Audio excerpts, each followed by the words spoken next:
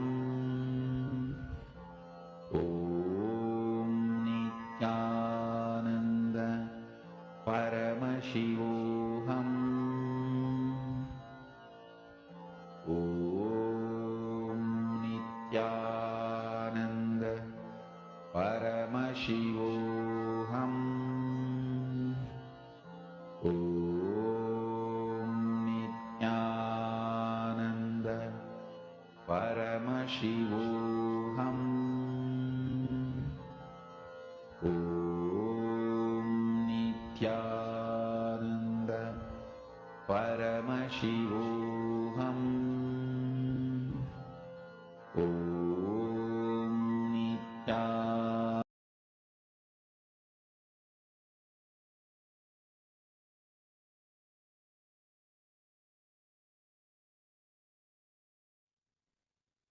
Nityanandam, if you're all able to hear us, please put yes in the chat. Just now, very beautifully, Swamiji revealed to all of us about the science of Kundalini Shakti. How Kundalini Shakti works. What is Kundalini? What is the Kundalini energy? The life energy behind how we all function. The inner potential energy, the Kundalini Shakti, and how it works. To all the participants that have gathered here, every one of you, can I request all of you to please come on camera? Today is going to be a very special gift to all of us on the day of the New Year. We have the Tamil New Year as per the solar calendar, the New Year event celebration that is happening. On the occasion of the Tamil New Year celebrations today, we are going to be having the Venkateshwara Bhava Samadhi Darshan. So to all the participants that are here with us today, it's very, very special. And I'm going to request all the participants to please come on the camera. We will be receiving an exclusive special Venkateshwara Bhava Samadhi Darshan today. And it will be starting at 9 o'clock Eastern Standard Time, 9 p.m. Eastern Standard Time. And we request everyone to please come on the camera and settle down. Javier Sanchezaya, Javier Nityanandam, and Take Sang, Bhuteshwaraya, Ashokaminaya, Vishwanathanaya, Nityanandam. Can I request all of you to settle down? Adam Pereira, Robert Romaya, Vijayarupanaya, Danapradataya, Punyuchan, Nityanandamaya, and Punithanaya, Nityanandam, Mahabalanandaya. Can I please request you to come on camera? Okay. See, what science Swamiji revealed to all of us in this session is a very, very important science. Understanding about Kundalini Shakti.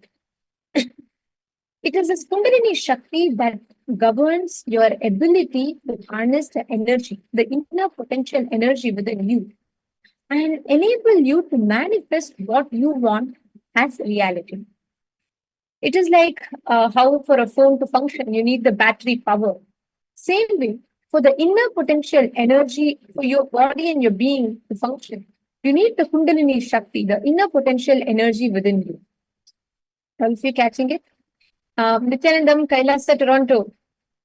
I see a lot of the participants sitting there. Can I please request all of you to post your names in the chat? All the participants in KAILASA, Toronto. Can I request all of you to please post the names of who are all there? It will be, yes. You all can post what you are understanding and what you're clicking with, etc. You can keep sharing that with us. Okay. See, today what we are preparing for is a very, very important understanding, important experience. And please sit so that you can prepare yourself for that. Nityanandam, Subramanya, Ma Shiva Lakshmi, right? And we have Besilaya, I'm not seeing Veselaya in the camera. Veselaya, could you come and sit in the front? Not able to see you. I think it's a little not clear. And all the others, I see Ma Darshini, I see Ma Lucy, Nityanandam. Okay, see, all of you understand. Today, the science that we're preparing with, we're going to be having 2 initiations and 2 important darshans. The first is going to be, we're going to be receiving the darshan of the Soma Skanda Murti form of Paramashiva, where you're going to be awakening the secret to manifesting success inside of you. Success, like Swamiji beautifully reveals, the 3 main statements for success. What drives you to manifest whatever you want as reality? How do you achieve that success in whatever aspects of your life, whatever you want? Each aspect of your life, you will know the 3 statements of success, what we said, right? How understanding that, or never questioning the pati, and second, remembering that success is a habit, and third is having a beginner's mindset. These 3 main statements is the key ingredient recipe for success. And now we learned about Kundalini Shakti as well. We are going to be entering into a very quick and a very powerful Kriya to awaken the Kundalini Shakti. Please listen carefully. What we are going to be learning, what we listened to in this session, we have all listened about the Kundalini Shakti. Now, we have a very powerful Kriya that will help you awaken the Kundalini Shakti inside of you, and this will prepare you very, very beautiful for that. I request the participants to please follow along. Swamiji will himself be guiding all of us into the Kriya for awakening the Kundalini Shakti inside of us. And I want to request all the participants to sincerely sit and do this Kriya. This Kriya will actually immediately, as you do the Kriya, you will experience the impact almost immediately. You will see how the Kundalini Shakti gets awakened inside of you. This is a very powerful Kriya. It is along with Swamiji, you will be doing it. Swamiji will himself be guiding all of us now. So I request all of you to please settle down. Let's enter into this very powerful Kriya for Kundalini Shakti.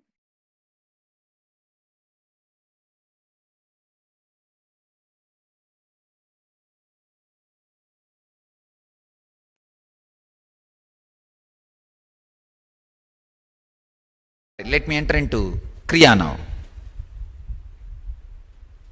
Understand? The instruction. It's a 7-part, means 7 steps. The first step is Nadi Sodhana.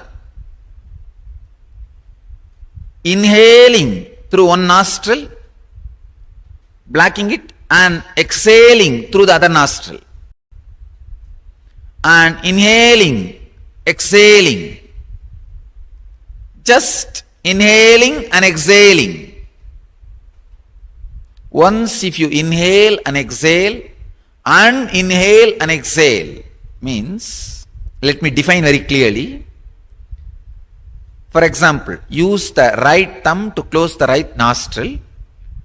Inhale through left and close the left nostril and exhale through right. And again inhale through right and exhale through left. This one full cycle means inhaling, exhaling, inhaling, exhaling.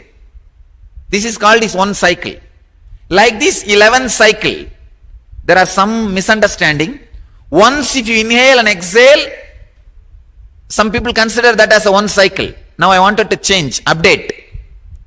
If you inhale and exhale and inhale and exhale, means through both nostrils you should have inhaled once and exhaled once. That is what is one cycle.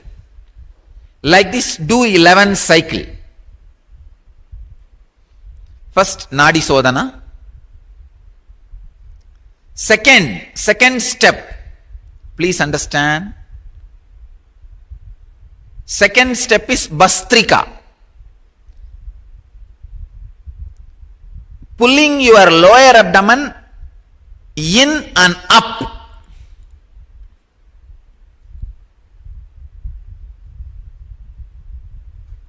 In and up. At least 21 times. Bastrika. Second, please understand, first is Nadi Sodhana, second is Bastrika, third is Samana Kriya. Inhaling as slowly as possible, holding as long as possible, exhaling as slowly as possible, holding the lungs empty as long as possible.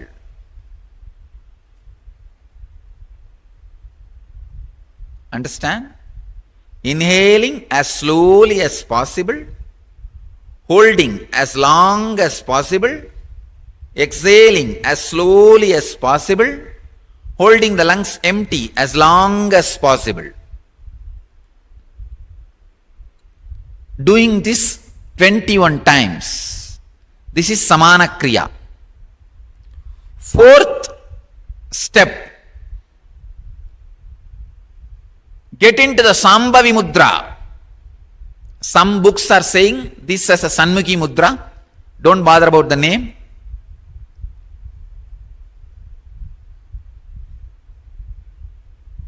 Just understand the practice. Thumbs on your ears, index finger and middle finger on your eyes, ring finger on your nostrils, little finger on your lips.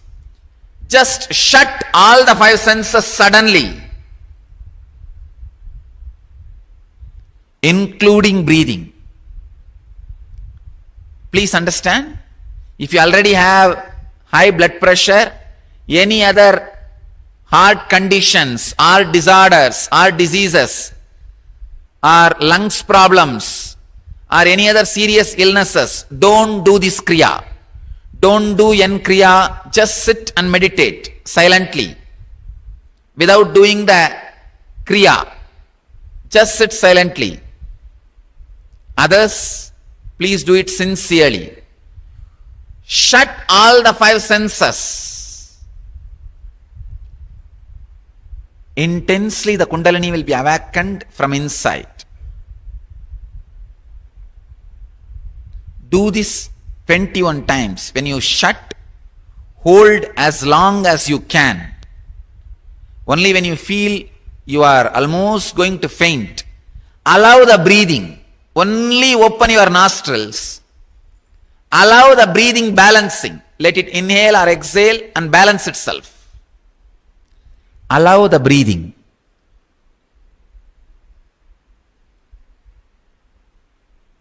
Third, very important thing.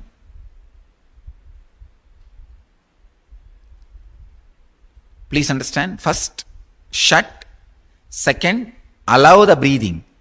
Third, you don't do inhaling or exhaling. Let it happen by itself.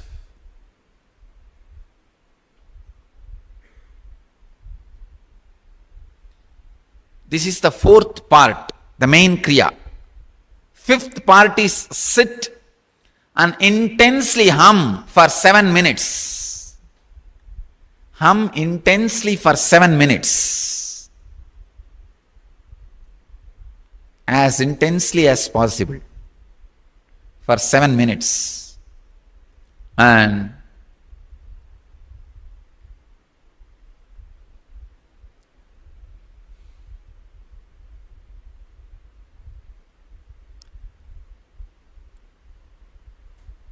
sixth part, turn towards the direction of the Biddi banyan tree, Kalpavriksha, and stand on your knees.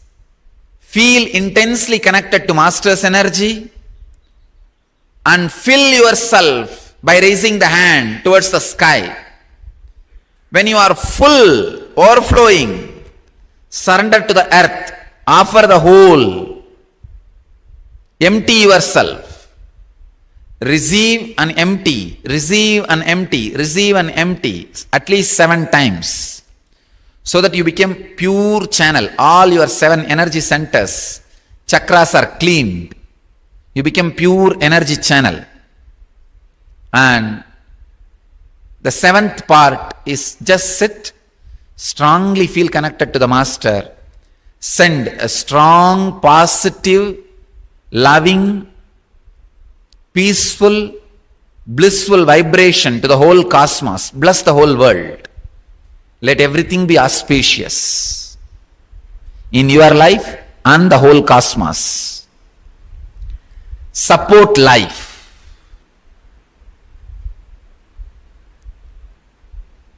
Seventh part, you will experience intense Kundalini awakening and my presence and levitation. Let's start the Kriya. First, let's start the first part, first step. Nadi Sodhana. Start the Nadi Sodhana. Inhale through the left nostril deeply and exhale through the right. Again, inhale through the right and exhale through the left.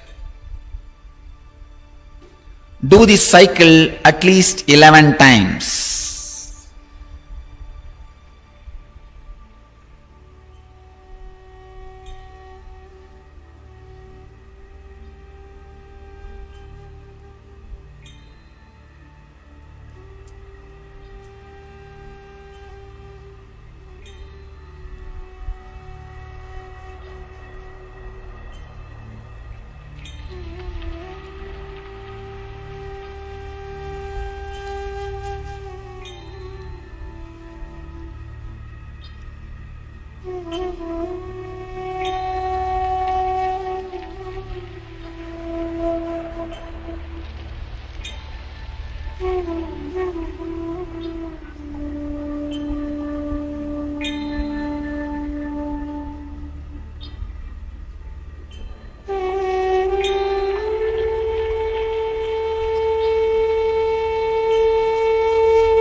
Bastrika.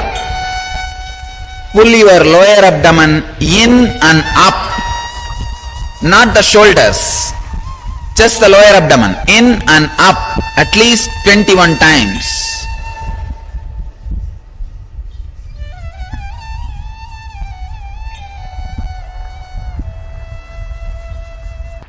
Inhale as slowly as possible. Hold as long as possible. Exhale as slowly as possible. Hold the lungs empty as long as possible.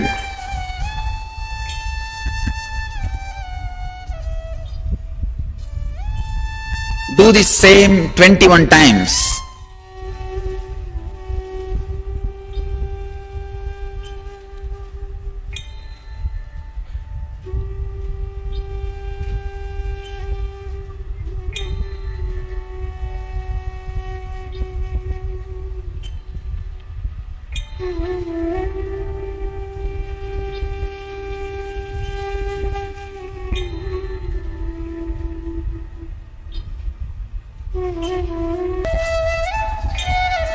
Now enter into N Kriya, the main Kriya. Your thumbs on your ears, index finger and middle finger on the eyes, ring finger on the nostrils, little finger on the lips. Lock all the senses, including breathing. Hold as long as you can.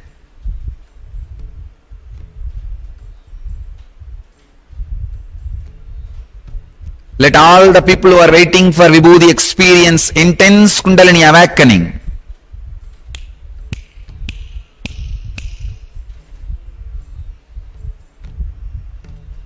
The teleporting is happening.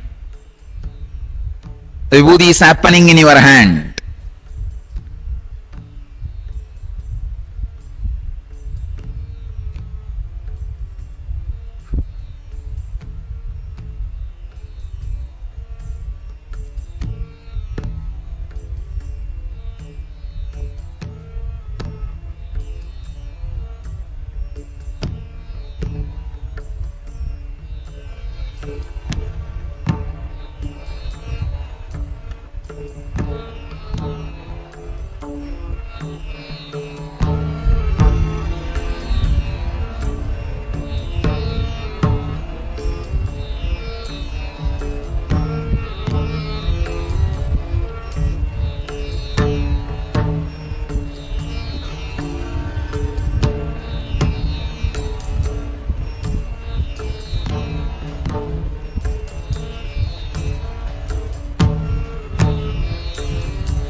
When you feel you can't hold anymore, only relax the nostrils.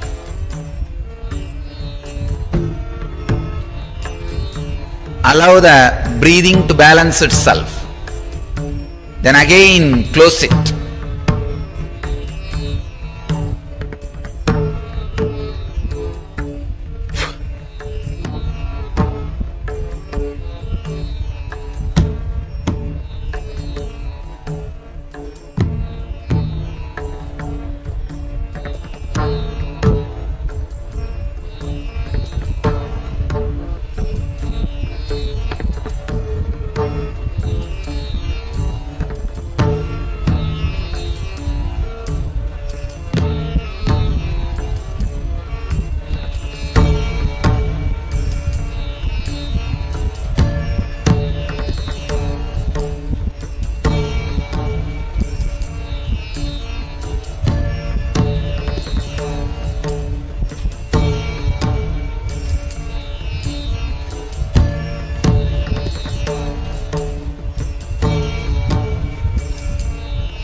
it at least 21 times.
Do it at least 21 times. Do sincerely as long as possible. Hold as long as possible.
turn towards the Biddi Banyan tree Kalpavriksha. Stand on your knees. Raise your hands towards the sky. Feel intensely connected to the Master's energy. Receive Master from the sky. Feel yourself.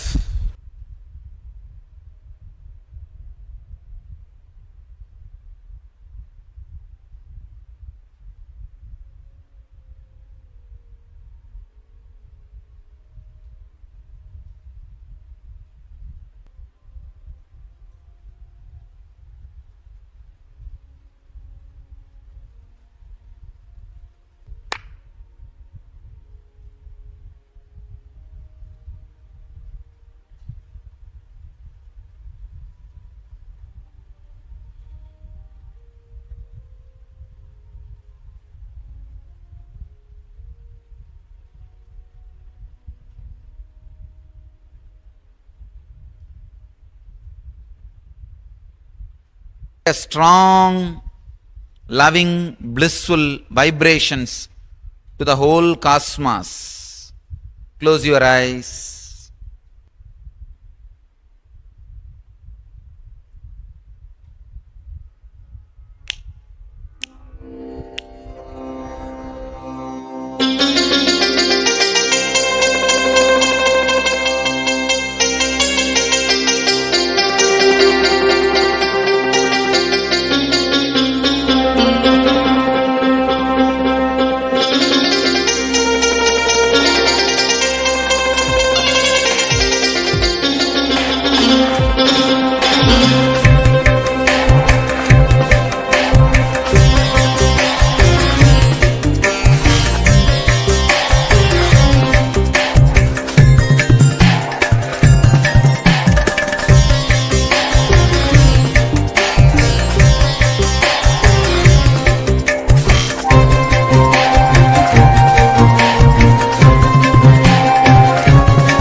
bless you all. Let you all achieve, experience, live, express, radiate